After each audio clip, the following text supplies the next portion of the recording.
Happy Thursday. Welcome back to the Brittany Hughes Show. So this week, the big story, of course, is President Joe Biden's State of the Union address, which, by the way, in case you didn't glean from all of his gobbledygook that he tried to use to smooth over all of the garbage that's been going on in this country, the State of the Union currently sucks, but he doesn't want you to actually know that. Of course, the left doesn't want you to think that way. Pay no attention to your bank accounts and your wallet. Pay no attention to what your eyes are telling you. Everything is totally fine. And if it's not fine, we're just going to chuck more federal money at it and everything's going to be fine and dandy. Don't worry. Of course, that's the picture that he painted on Tuesday night in a rambling 70-minute address that was barely coherent at all, in which he slurred and mumbled his way through things. I can honestly tell you one of the toughest parts of my job in my entire career has been trying to transcribe the stuff that this man says. It's almost illegible by the time you have tried to write it out. So if you could kind of understand the little bits of coherent speech that were in between all of the mumbling and all of the screaming and the ranting and the raving. I mean, this guy, seriously, President Pudding Cup here spent the vast majority of his speech hollering like a geriatric nursing home patient who had misplaced his dentures and whose tennis ball had just fallen off of his walker, and he was mad because the intern hadn't brought him some Jell-O. It was an absolutely ridiculous speech, and it was full of a whole bunch of lies and even more fudged details, of course, many of which have been called out already over the last day or so. And we have here kind of a tale of two interpretations of this speech. And it's interesting because as I have heard the left, and we'll get to all of this further on in the show, but as I have heard the left try to make it sound like this was the speech that they were looking for. This was the speech the Democrats wanted. This was an uplifting speech. This was an empowering speech. This was Joe Biden at his best, which really tells you something, if that's true.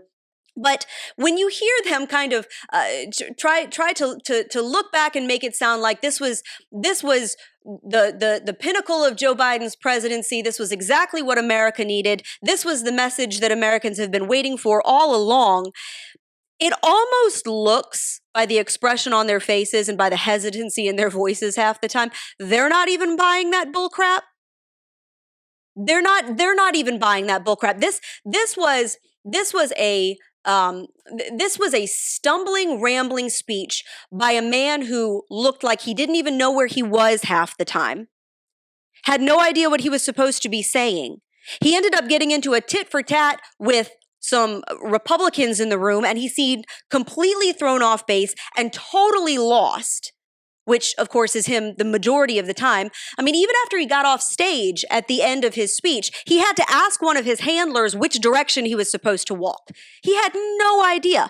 And that's kind of what we have seen from Joe Biden all along, right? So again, whoever wrote this speech that he was parroting, that he was reading off of the teleprompter and even went off book some of the time, and that's when he seemed to just get completely and totally lost.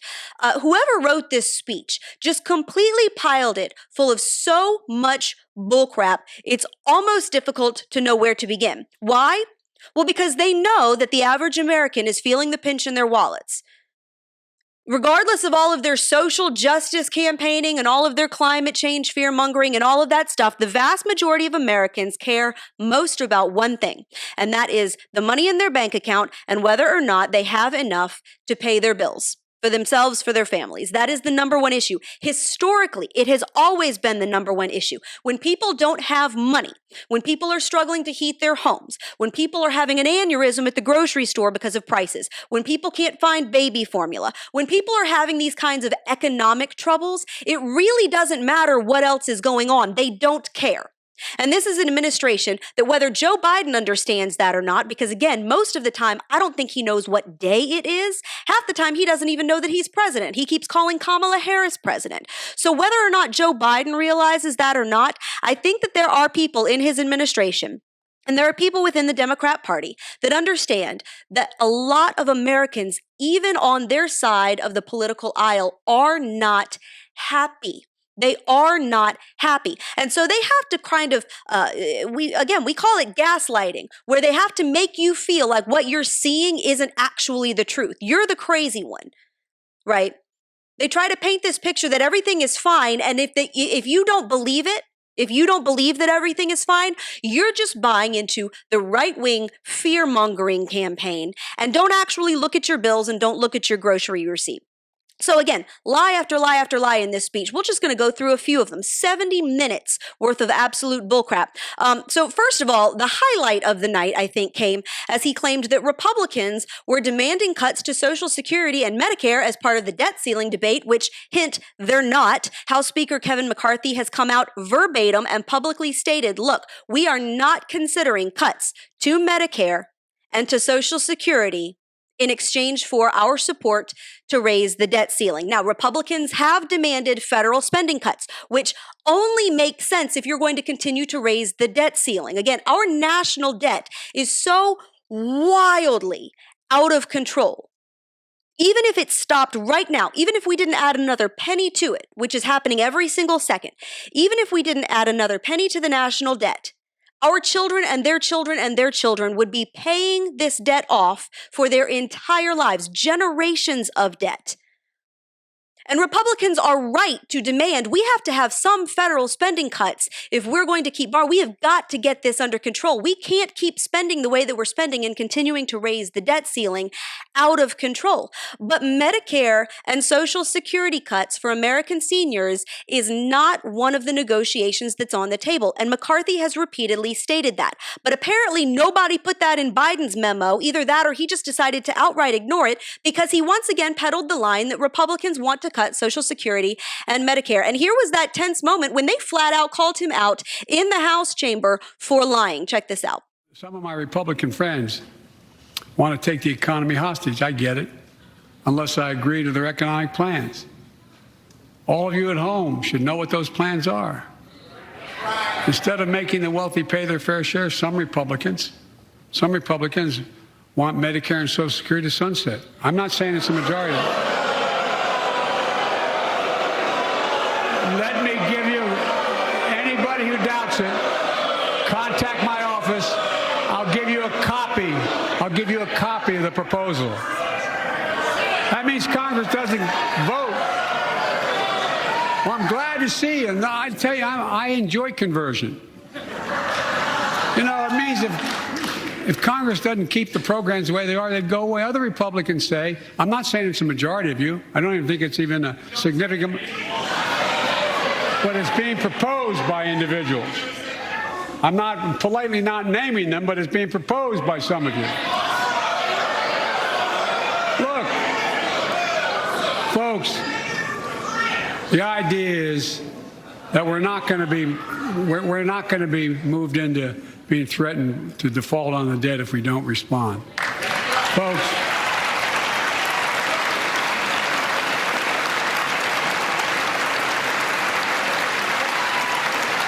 now, of course, he couldn't name a single Republican that actually had demanded this as part of debt ceiling negotiations.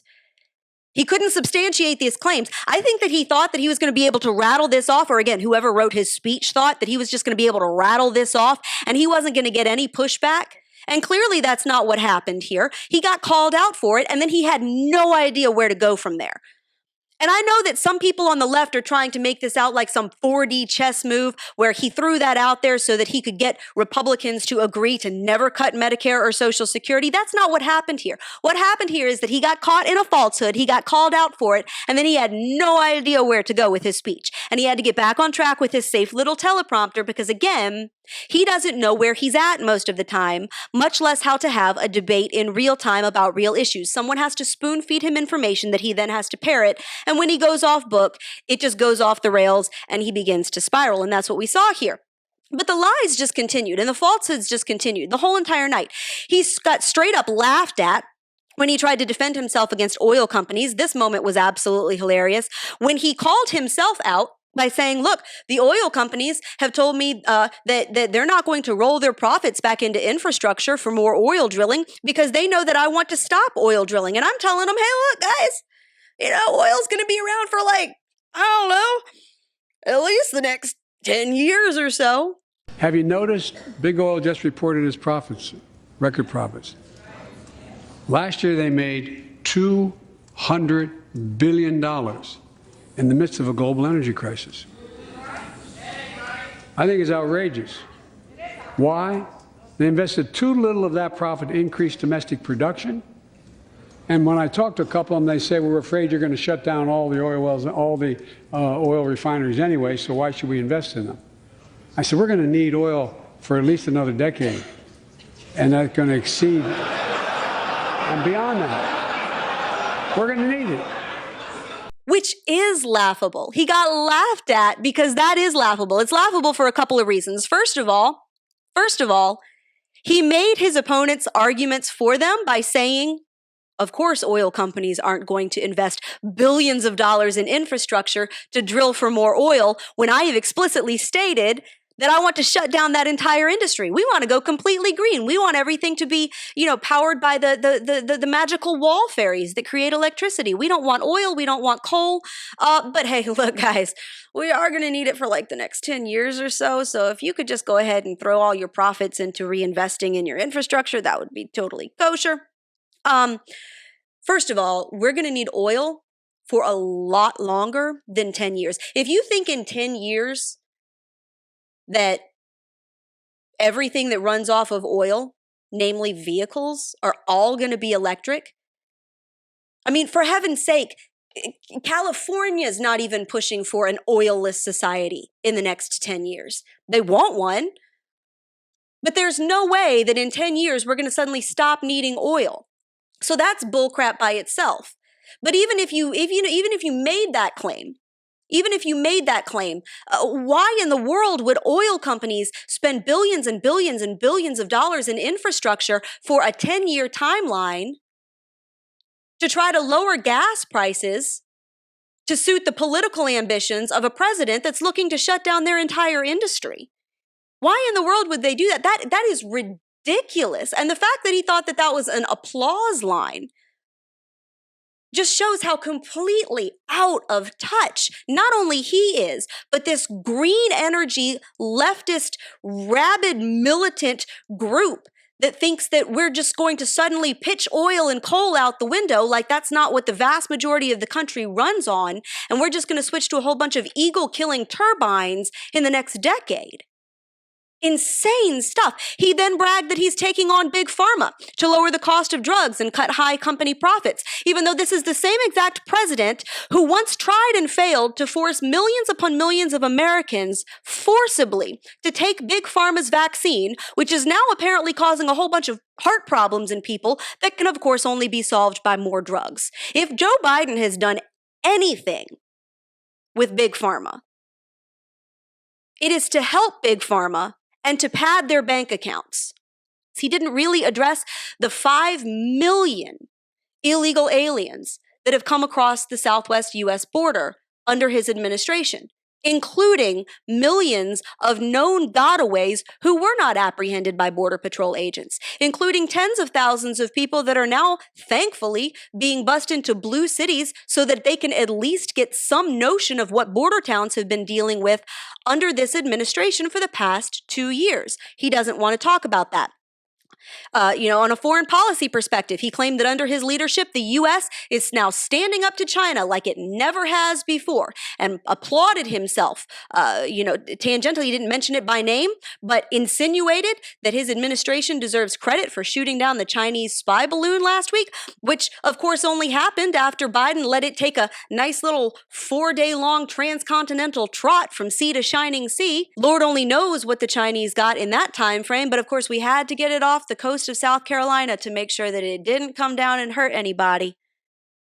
Couldn't have shot it down any other time. Had to let it journey all the way across the U.S., but we're really standing up to China. President Xi Jinping is terrified of me like he's never been terrified of anybody before. Really? That's why he's sending spy balloons across the continental United States. Okay. Of course, he promoted abortion on demand because you have to give a head nod to the infanticide and the killing of babies. After all, we got to harvest those organs so that universities and all of the companies that sell them can get rich, and so that Planned Parenthood can pad their pockets so that they can turn right around and donate millions of dollars to Democrat political campaigns. and keep that revolving door going. He also bragged, of course, that a record number of Americans are now enrolled in the Affordable Care Act's health plans, without mentioning, of course, that many of them are enrolled because they lost their private health insurance plans because the federal government jacked up the rates of their insurance plans by mandating that insurance companies cover a whole bunch of crap that they didn't actually need, but it drove the costs through the roof, and they ended up losing their healthcare plans because they couldn't afford them anymore. So all of a sudden there was the Affordable Care Act and all of their nice shiny government plans there to help. Like that wasn't completely orchestrated from day one. Of course, if you're in that boat, you really need to check out sharehealthcare.com. So I'm partnering with Share Healthcare now to let people know about their Christian-based alternative to traditional health insurance. Share Healthcare is not traditional health insurance.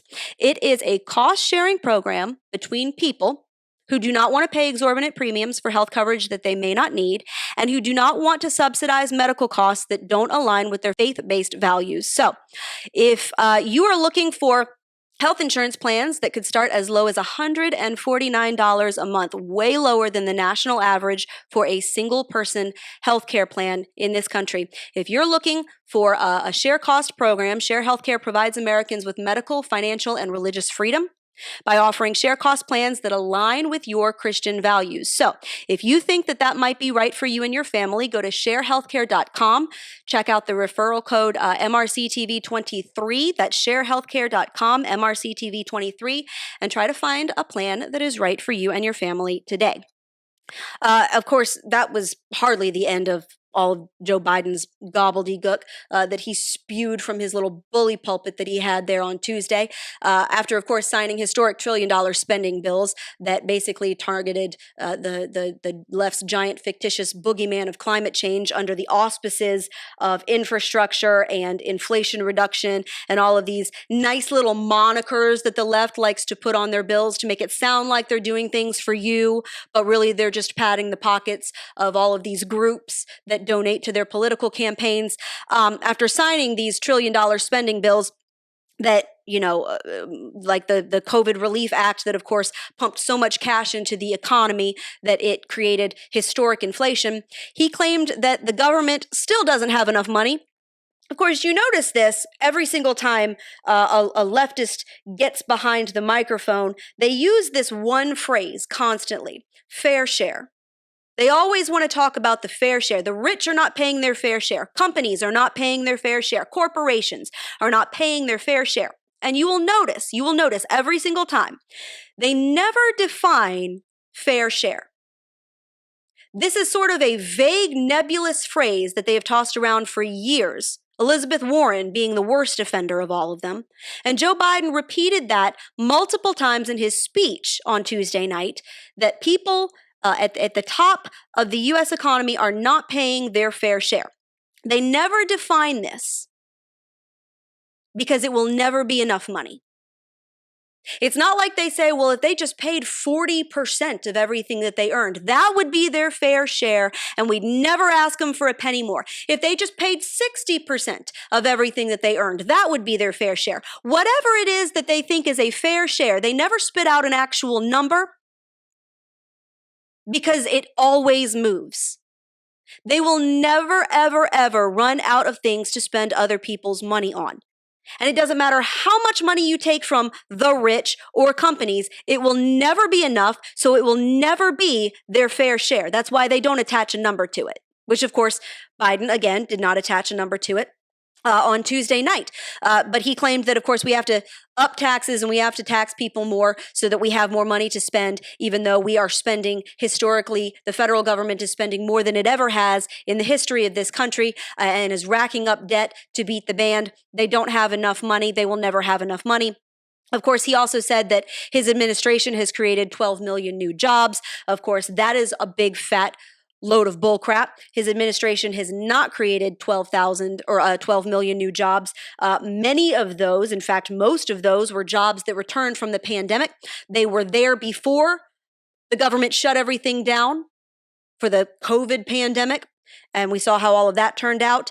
These are jobs that returned after everything was graciously permitted by the government to open back up. But now, of course, Biden wants to take credit for creating these as though they are 12 million brand new jobs that have never been there before, and pat himself on the back and say that no president in the history of the United States has ever created 12 million jobs.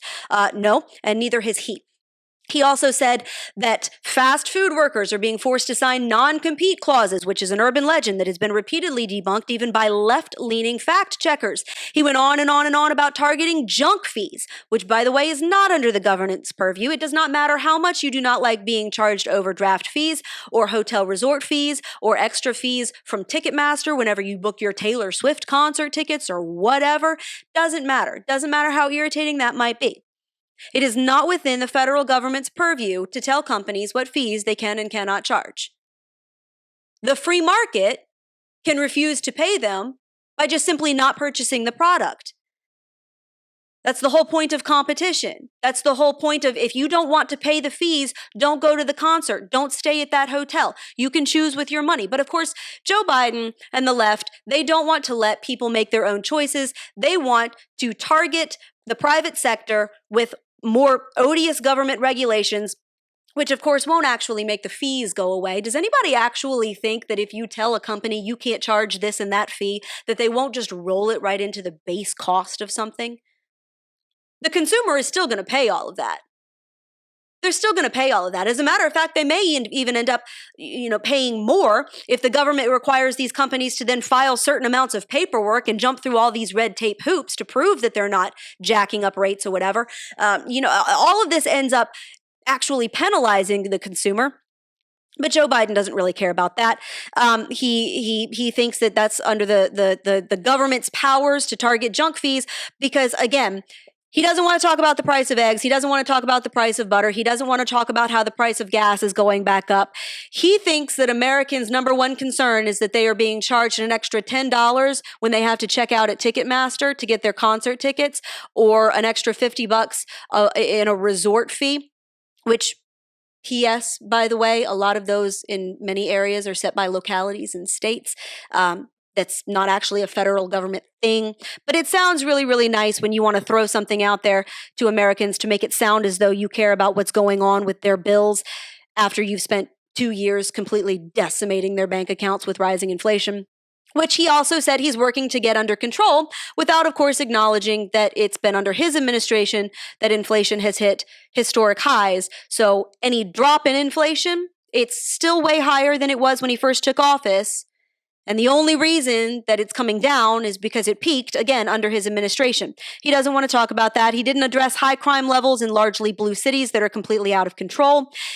He also demanded, of course, that we give teachers raises, even though that's also more of a state and local issue. Because again, when you have so butchered an economy that even your own people are not happy with your policies and say that they are being financially harmed under your administration,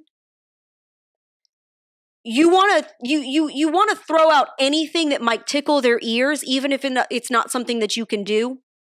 If it just sounds good and it sort of makes it sound like you care about them and you care about what's going on at their kitchen table, that's all that really matters. In a speech like this was nothing but virtue signaling and grandstanding. And it was all based on falsehoods, exaggerations, and deception. Because, again, the simple truth here, whether Joe Biden realizes it or not, whether he's willing to say it or not, whether the left wants to gaslight or not, whether the media wants to help them pretend like it's not actually happening, the vast majority of Americans know that something isn't right. And apparently that extends even to left-leaning voters. According to a new Gallup poll, that was taken this past week, 50% of respondents, the highest since 2009, said that they are financially worse off since this time last year. That includes 61% of respondents in the lower income bracket, which are the people that Biden's policies are supposedly helping. These are the ones that he has bragged about assisting for the past 2 years. That isn't actually translating to how Americans are feeling. 61% of Republicans, 51% of independents, and 37% of Democrat respondents, that's over 1 in 3 Democrats, say that they are financially worse off than they were this time last year. A full 62% of Americans told a Washington Post ABC News poll this past week that Biden has not achieved anything of note since he took office in 2020, or 2021, excuse me. About 55% of that could probably be explained by pure partisanship, right?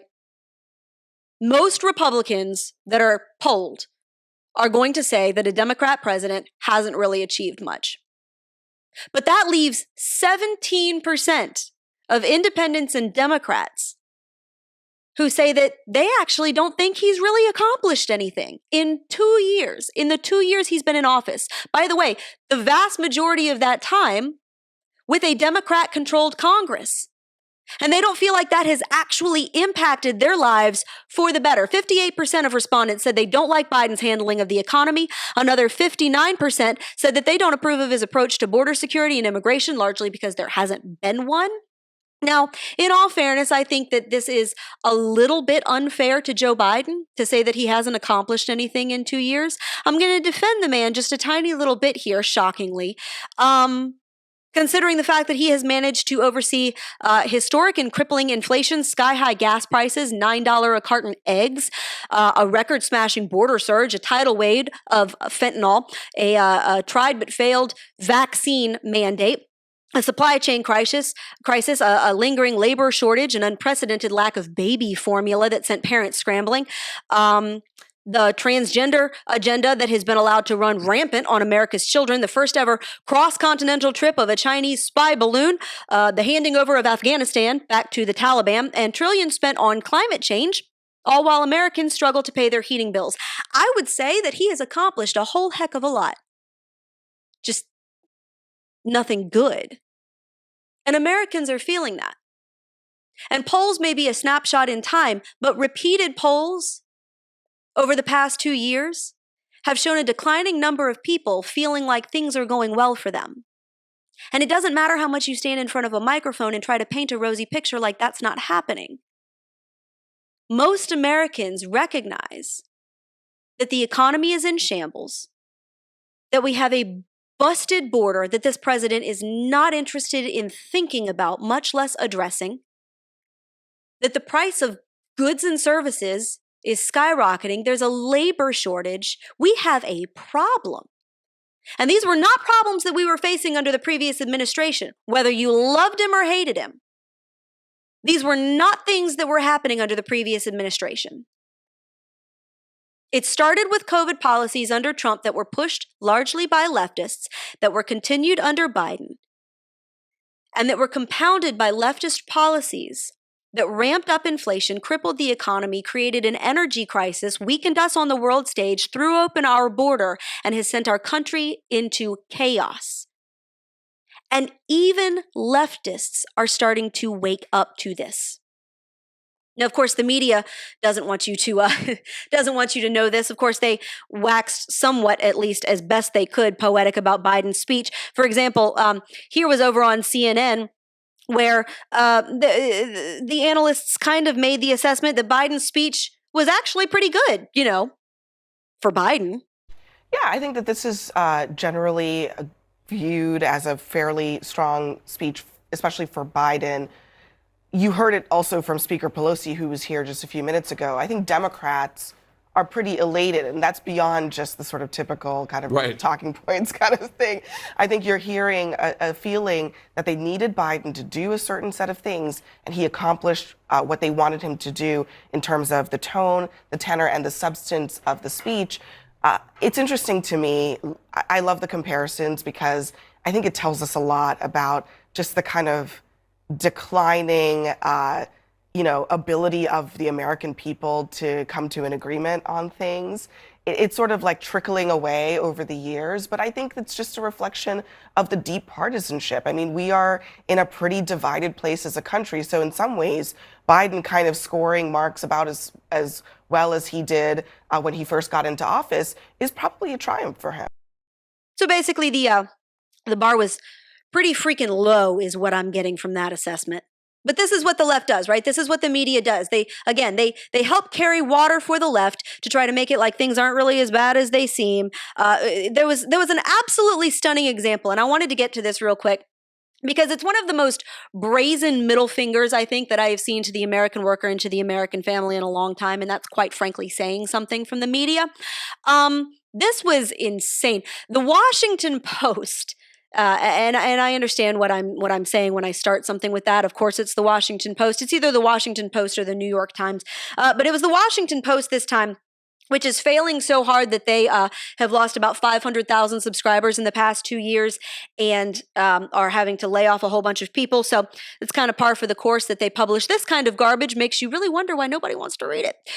So the Washington Post published an article this past week that was absolutely stunning in its assessment of the current egg crisis. If you've been to the grocery store anytime lately, you know that the price of eggs has skyrocketed, with some people paying upwards of $8 and $9 a dozen for eggs, which used to be, I don't know what, they used to be on sale at my grocery store sometimes for like 99 cents. They might have been $2. If you didn't get them on sale, they might have been $2. Now, of course, they're $6, $7, $8, $9 a dozen. So in an op-ed in this liberal rag, this was the actual title of this article: Why Eggs Are Cheaper Than You Think.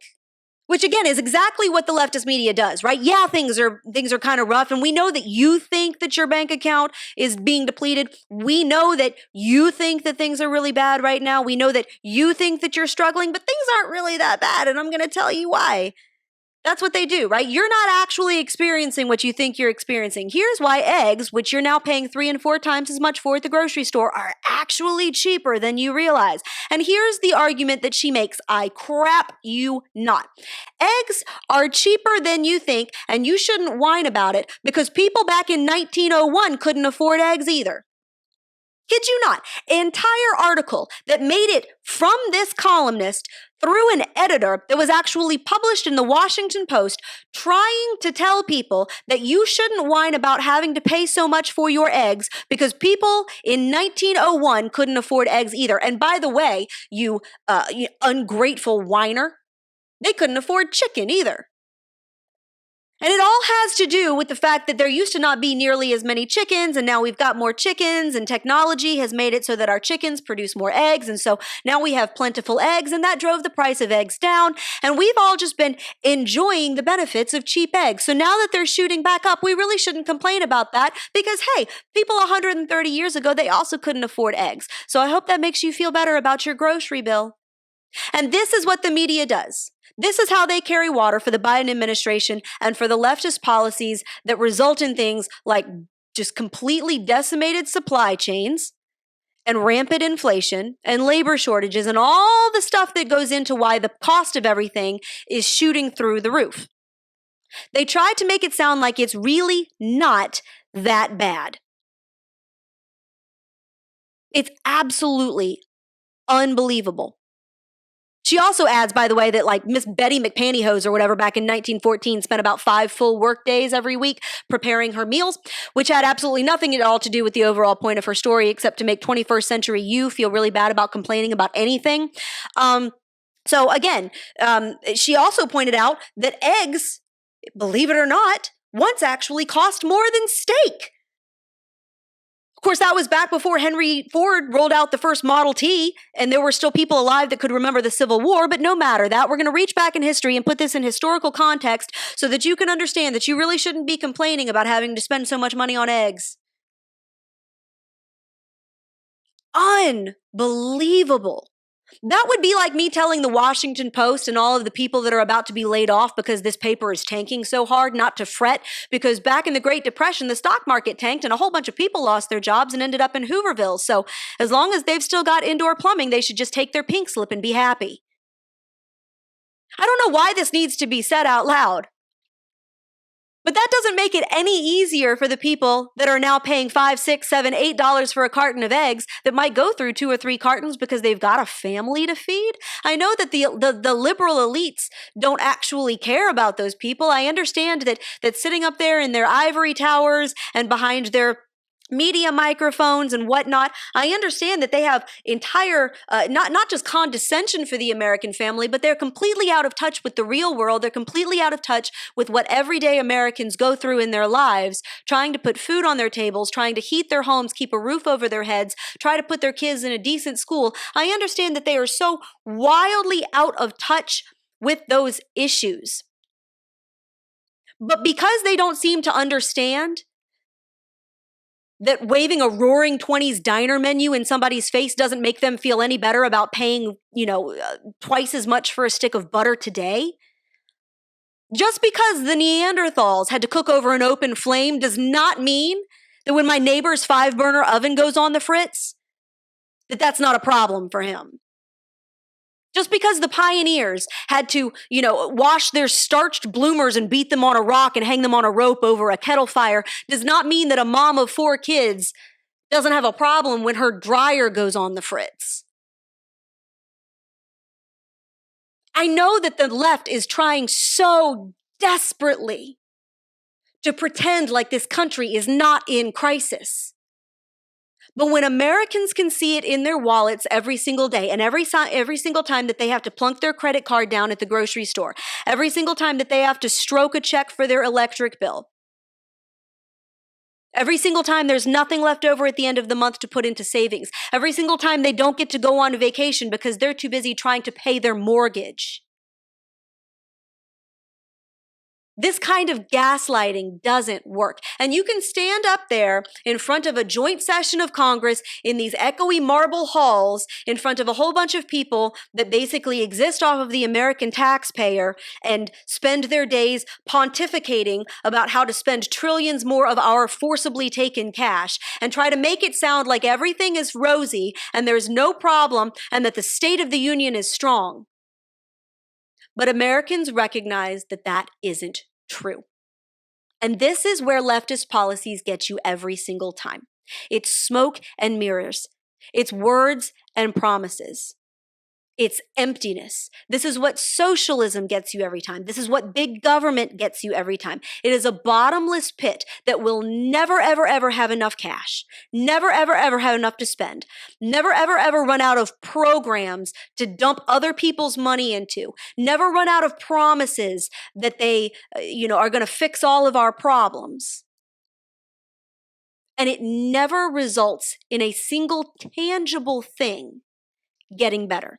And we've now seen that for 2 years, and no speech in front of a whole bunch of politicians changes that.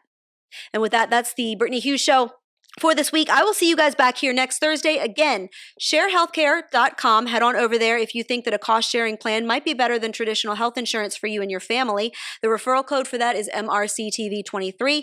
Head over to Apple Podcasts as well. Subscribe to the Brittany Hughes Show. That way you won't miss an episode. While you're there, subscribe to the Newsbusters podcast with Tim Graham on Mondays, Wednesdays, and Fridays. And while you're at it, MRC.org/donate for more information about how you can partner with the Media Research Center to keep content like this coming. We are a completely non-profit 501c3 organization. We do not take government cash, but we do rely entirely on the support of donors just like you, who just like our content, who like our shows, who like our videos and our blogs, and want to keep them coming. So please, if you are not already a supporter of the Media Research Center, MRC.org/donate. You can find out more information there. If you do support the Media Research Center, thank you so much. We could not do what we do without you, including the Brittany Hughes Show. I will see you back here for the next episode next Thursday. Have a great weekend. God bless.